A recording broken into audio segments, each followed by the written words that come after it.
ဒီ lecture မှာတော့ကျွန်တော်transition အကြောင်းပြောပြသွားပြီဆိုတော့ animation အကြောင်းကိုပြောပြပေးသွားပါမယ် object animation ပေါ့နော် object animation မှာ apply to text မှာ animation ထည့်မယ် preview ကြည့်မယ် effect option တွေချိန်မယ်ပြီးတော့ဘယ်လိုပြန်ဖြုတ်မလဲပေါ့နော်ပြီးတော့နောက်တစ်ခုတော့ ခုနကတော့ text မှာanimation ထည့်တာ post ဒီနောက်မှာတော့ image မှာပါ animation ထည့်တဲ့နည်းပေါ့နော်ပြီးတော့တခြားeffect option တွေကိုထည့်တဲ့နည်းတွေကိုကျွန်တော်ပြောပြပေးသွားမှာဖြစ်ပါတယ်ဆိုတော့ PowerPoint file လေးကိုဖွင့်လိုက်ရအောင်ဆိုတော့ slide show လုပ်တဲ့ချိန်မှာဒီ page number 1ပေါ့ဒီ slide number 1ကတိတ်အဆင်မပြေဘူးဆိုတော့ဒီ slide number 2ကနေကျွန်တော်ပြောလိုက်မယ်ဒီလို transition ပြီးသွားပြီဆိုတော့ animation ကိုတွားလိုက်ရအောင်ဒီလို animation သွားမယ်ဆိုရင်ညာမှောင်နေပါတယ်ဘာဖြစ်လို့မှောင်နေလဲဆိုတော့ကျွန်တော်တို့ animation လုပ်မဲ့ဒီကောင်ကဒီ slide တစ်ခုလုံးကိုလုပ်တာ slide ထဲကဟာကိုကျွန်တော်တို့ animation လုပ်မှာဖြစ်တဲ့အတွက်ကြောင့်တစ်ခုခုကို select လုပ်ပေးရမှာပေါ့နော် select မလုပ်ပေးဘူးဆိုရင်တော့မှောင်နေပါလိမ့်မယ်ဒါဆိုရင်တစ်ခုခုကို select လုပ်ပေးလိုက်မယ်ဆိုရင်တော့အဲ့မှာ animation လုပ်ရမယ့်ဟာလေးတွေပေါ်လာပါလိမ့်မယ် animation ရှိတယ် preview ရှိတယ်ဒီမှာ advanced animation ပေါ့နော်ဒီမှာ timing setting တွေရှိပါသေးတယ်ဒါတွေနောက်မှပြောပြမယ်ပေါ့နော်ဒီကောင်ကိုကျွန်တော်တို့ animation တစ်ခုခုထည့်ကြည့်လိုက်မယ်ကိုလှမယ်ထင်တဲ့ဟာလေးကိုထည့်လိုက်ပါဒီကောင်လေးကိုထည့်လိုက်မယ်ပေါ့နော်ဒီကောင်လေးကိုထည့်လိုက်မယ်ဆိုရင်ကျွန်တော်ဘယ်လိုတွေ့ရလဲဆိုတော့ preview ကိုကြည့်လိုက်မယ်ပြီးတော့အဲ့မှာ effect option ထဲမှာအပေါ်နဲ့အောက်အနေလာတဲ့ဟာရှိတယ် horizontal out ပေါ့နော်ဒီကောင်ဆို horizontal in horizontal out ဆိုရင်အဲ့လိုလေးထွက်သွားပါတယ် effect option မှာကိုကြိုက်သလိုကစားလို့ရပါတယ်အဲ့လိုလေးထည့်လိုက်မယ်အဲ့လိုလေးထည့်လိုက်ပြီးတော့ကျွန်တော်တို့ဒီ transition ထည့်တော့ကျွန်တော်တို့ဘယ်လိုသိတာလဲဆိုတော့အဲ့မှာဒီကနေ transition ရှိတယ်ဆိုတဲ့အကြောင်းလေး star လေးပြတယ်ပေါ့နော် animation မှာဆိုတော့ဘယ်လိုသိရမလဲဆိုတော့ animation ဒီမှာ animation ထည့်တဲ့ဟာဆိုရင်တော့ဒီမှာ1ဆိုပြီးတော့ပေါ်လာပါတယ်နောက်တစ်ခုကျွန်တော်တို့ထည့်ကြည့်ရအောင်နောက်တစ်ခုထည့်ကြည့်မယ်ဆိုရင် shape လာဒီကောင်လေးထည့်ကောင်းဒီကောင်လေးထည့်လိုက်မယ် set ဒီဘာထဲမှာအပေါ်ကနေအောက်မှာအဲ့လိုလေးထည့်ကြည့်ရအောင်ဒါဆိုရင် animation ထည့်တာသိတာအောင်လို့ animation ကိုတွားရမှာဖြစ်ပါတယ်1 2ဆိုပြီးတော့ပေါ်ပါတယ် home tab မှာတွားမယ်ဆိုရင်တော့ကျွန်တော်တို့ animation ထည့်မှမသိတာပါဘူး animation ထဲကိုတွားမှသာလေ1 2ဆိုပြီးတော့ပေါ်ပါတယ်ဆိုတော့ဒါ number 2ပေါ့နော်ဒီကောင်လာပြီးရင်ဒီကောင်လာမယ်ဒီကောင်လာပြီးရင်ဘယ်ဟာလာခိုင်းလာစေချင်တယ်လဲဒီကောင်လေးကိုကျွန်တော်တို့ထည့်ကြည့်လိုက်မယ်ဒီကောင်လေးကို animation တစ်ခုခုထည့်ကြည့်လိုက်မယ်ပေါ့နော်ထည့်ကြည့်လိုက်မယ်ဆိုတော့ဒီကောင်ဆိုရင်လာမလားတိတ်ပြီးတော့လာပြဆိုတော့ဒီကောင်လေးကိုထည့်မှာလဲ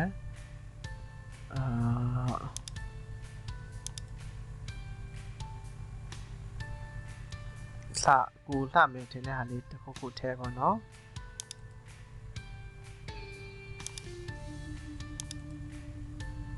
ဒီ effect လေးကိုကျွန်တော်အပေါ်ကနေ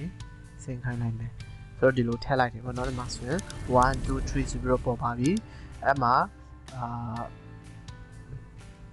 home လေးကို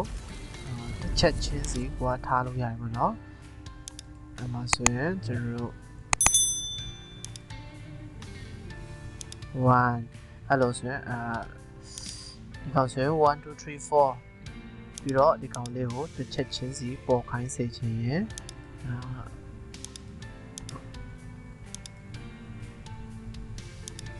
ဒီကောင်လေးကိုထားလိုက်မယ်တစ်ခုချင်းစီကိုအကုန်လုံးထားလို့ရတယ်ပေါ့နော်ဒီကောင်ကိုကျွန်တော်အားလုံးကို select လုပ်ပြီးတော့ဒီကောင်ကိုပဲထားလိုက်မယ်ဒီကောင်ကိုပဲထားလိုက်မယ်ပြီးတော့ဒီတစ်ခုချင်းစီကိုပြန်ထားလိုက်မယ်ဒီကောင်ကအရန်နေတော့အဆင်မပြေဘူးဒါတော့ဒီလိုအများကြီးထားလို့ရတယ်ပေါ့နော်ဟို presentation လုပ်တဲ့အခါမှာဘယ်လိုပေါ်လာမလဲကြည့်ကြည့်ရအောင်ဆိုတော့ slide show တွေကနေ start ဆိုတော့ next ကိုနှိပ်ကြည့်လိုက်မယ်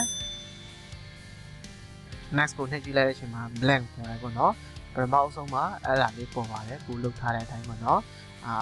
ဒီ presentation တစ်ခုချင်းစီဒီကောင်ရှင်းပြသွားဆိုရင်ဒီမှာနောက်တစ်ခုစပေါ်လာပါတယ်နောက်တစ်ခါထပ်နေရင်ဒီလိုထပ်ပေါ်ပါတယ်နောက်တစ်ခါထပ်နေရင်ဒီလိုထပ်ပေါ်တယ်ပေါ့နော်အမှဒါတွေသင်ကြားပေးမယ်ဗာညာပေါ့နော်အဲ့လိုလေးတွေလုပ်လို့ရပါတယ်ဒါဆိုရင်ဒီဖက်ရောက်သွားပြီပေါ့နော်ဆိုတော့နောက်တစ်ခုကဘာလဲဆိုတော့ apply to image animation တွေကိုကျွန်တော်တို့ image ထဲမှာလည်းထားလို့ရပါတယ်ဆိုတော့ဒီကောင်ဆို image ပေါ့နော်ဒီကောင်လေးကိုကျွန်တော်တို့ transition animation တစ်ခုလေးထည့်ကြည့်ရအောင်ကိုကြိုက်တဲ့ဟာလေးထည့်ပေါ့နော်ဒီကောင်ဆိုတိတ်ပြီးတော့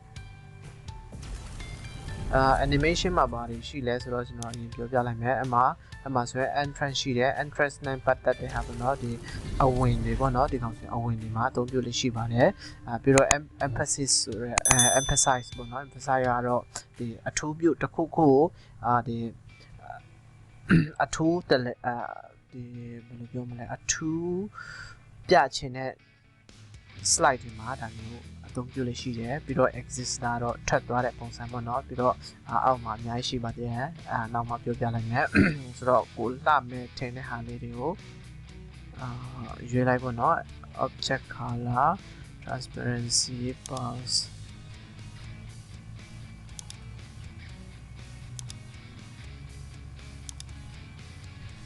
ဆိုတော့ဒီကောင်လေးထားလိုက်မယ်ပြီးတော့နောက်မှာ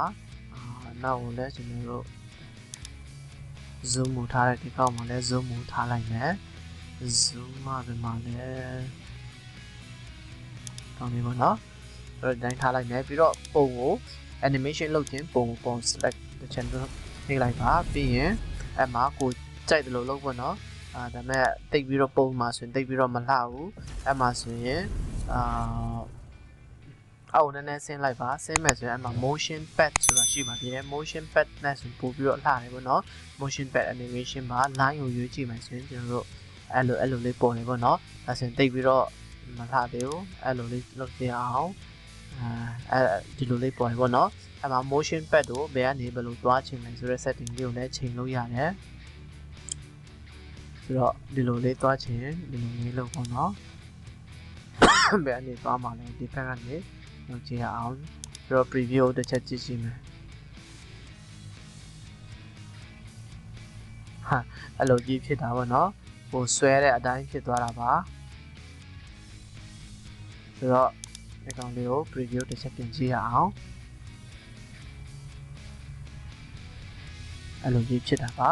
ဆိုတော့ဒီကောင်ကိုကျွန်တော်တို့ပြန်ပြီးတော့ဒီလိုလုပ်လိုက်မယ်နမ်းမှာထားရမှာပေါ့နော်နမ်းမှာဒီလိုလုပ်မရပါဘူးနမ်းမှာထားရပါမယ်နောက်တစ်ခုကျွန်တော်တို့ယူကြည့်ရအောင် motion pad မှာဒီကောင်လေးကိုသုံးရင်စင်ပြီးတော့ဒီကောင်လေးကိုအသုံးပြုခြင်းပဲကြဒါဆိုရင်ဝိုင်းပြီးတော့လဲတာပေါ့နော်နောက်တစ်ခုကဒီကောင်လည်းတစ်ခုထားလိုက်နေကြဆိုတော့ motion pad ထဲကကောင်လေးကိုပဲရွေးပြီးတော့ထားလိုက်မယ်ဆိုတော့ animation ထဲမှာမှဒီမှာ entrance ထဲမှာဒီမှာ more entrance ဆိုတာရှိပါသေးတယ်အပေါ်မှာပြောင်းပြီးတော့ကျွန်တော်လုပ်လိုက်ပြီเนาะဒီကောင်ဆိုရင်ဒီ entrance ထဲဟာကိုယူထားပါเนาะ entrance ထဲမှာမှ more entrance ဆိုပြီးတော့ရှိတယ် more entrance ထဲမှာဒီလိုအများကြီးရွေးလို့ထပ်ပြီးတော့ရွေးလို့ရတယ်ပေါ့เนาะ option တွေအများကြီးရှိပါတယ်ဒါတွေဆိုရင် effect တွေအများကြီးကိုကြိုက်တဲ့ဟာထပ်ပြီးတော့ထည့်လို့ရတယ်ပေါ့เนาะအဲ့လိုလေအများကြီးရွေးလို့ရပါတယ်ကိုဒီမှာဆိုရင်ဒီကောင်ကိုmotion pad ကိုပြန်ထားလိုက်မယ် motion pad မှာကျွန်တော်တို့ more motion pad ကိုရွေးလိုက်ပါ motion pad မှာကိုကြိုက်တယ်လို့ပေါ့နော်ဒီလိုလေးရွေးလို့ရတယ်ဘယ်ကောင်လေးရွေးရင်အဆင်ပြေမလဲကိုအဆင်ပြေမယ်ထင်တဲ့ဟာလေးရွေးပေါ့နော် square heart ပုံစံလေးစာကလေးကောင်းဆုံးစာက6 point ပေါ့နော်အဲ့လိုလေးတွေရွေးလို့ရတယ်ဒီကောင်လည်းokay ပေးပေါ့နော် okay ပေးပါပြီးရင်ဒီကောင်ကိုထပ်ပြီးတော့လုပ်ချင်ရင် motion pad more motion pad ပေါ့နော် motion pad ထဲမှာ hexagon ကိုကြိုက်တဲ့ဟာလေးရွေးလို့ရတယ် okay ပေးလိုက်မယ်ဒါဆိုရင်ကျွန်တော် effect တွေအများကြီး ဒီကနေ more ထဲကနေယူလို့ရတယ်ပေါ့နော်အဲ့မှာ emphasize နဲ့ပတ်သက်တဲ့ဟာဆိုရင် emphasize more emphasize ပေါ့နော်အဲ့လိုလေးတွေယူလို့ရပါတယ်ပြီးတော့ cancel ပဲလုပ်လိုက်မယ်ဆိုတော့ကျွန်တော်တို့ transition ပြကြည့်ရအောင်slide show ကနေfrom beginning ပေါ့နော်ဆိုတော့ next slide ကိုလုပ်မယ်ဆိုရင်ဘာမှမတွေ့ရပါဘူးထပ်ပြီးတော့လုပ်မယ်ဆိုရင်အဲ့လိုလေးတွေကိုလုပ်ထားခဲ့တဲ့အတိုင်းပေါ်ပါတယ် next ဒါဆိုရင်ရှင်းပြပြီးသွားပြီเนาะဆိုတော့ကျွန်တော်တို့တခါတည်းပေါ်ပါတယ်ဒီကောင်ကဘာဖြစ်လို့လဲဆိုတော့ကျွန်တော်တို့transition မနှိပ်ပဲနဲ့တော့နဲ့သူပေါ်နေတာပေါ့เนาะဒီကောင်ဆိုရင်မနှိပ်ပဲနဲ့တော့နဲ့သူပေါ်နေတာဘာဖြစ်လို့လဲဆိုတော့ကျွန်တော်တို့ဒီထဲမှာ after ကိုရွေးထားလို့ပါ after လေးကိုပြီးတော့ mouse နဲ့တစ်ချက်ချင်းစီလုပ်မယ်ဆိုရင်တော့slide show ကနေ from current slide show ကိုပြချင်လိုက်မယ်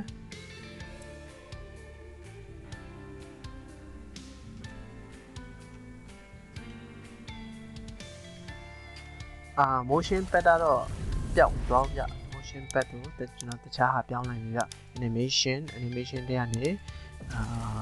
နောက်လေးကိုယူလို့လဲဆိုတော့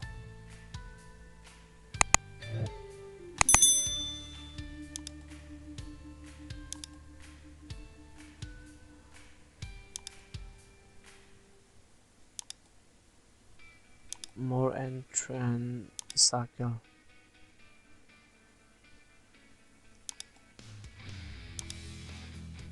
ဒီကနေကိုကြိုက်တဲ့ဟာလေးရွေးပေါ့နော်ဆိုတော့ဒီကောင်လေးစမလဲ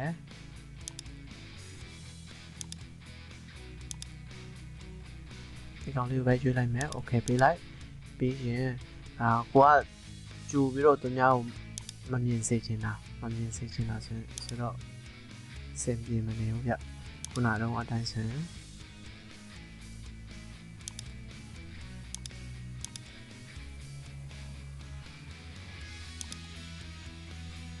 အဲ့လိုပဲထားလိုက်ပြီဗျဆိုတော့ slide show တွေကနေ current slide ပေါ့နော်ဒီကောင်ကကျွန်တော်မလုပ်ထားဘူးဆိုတော့အပေါ်မှာဒီခေါင်းစဉ်လေးတော့ပေါ်နေတာပေါ့နော်next ကိုနှိပ်လိုက်မယ်ဆိုရင်အမှာ Microsoft product နဲ့Google product နှိုင်းယှဉ်ချက်ဘာညာပေါ့နော်ပြီးမှအဲ့လို Microsoft မှာတော့ဒါတွေရှိတယ်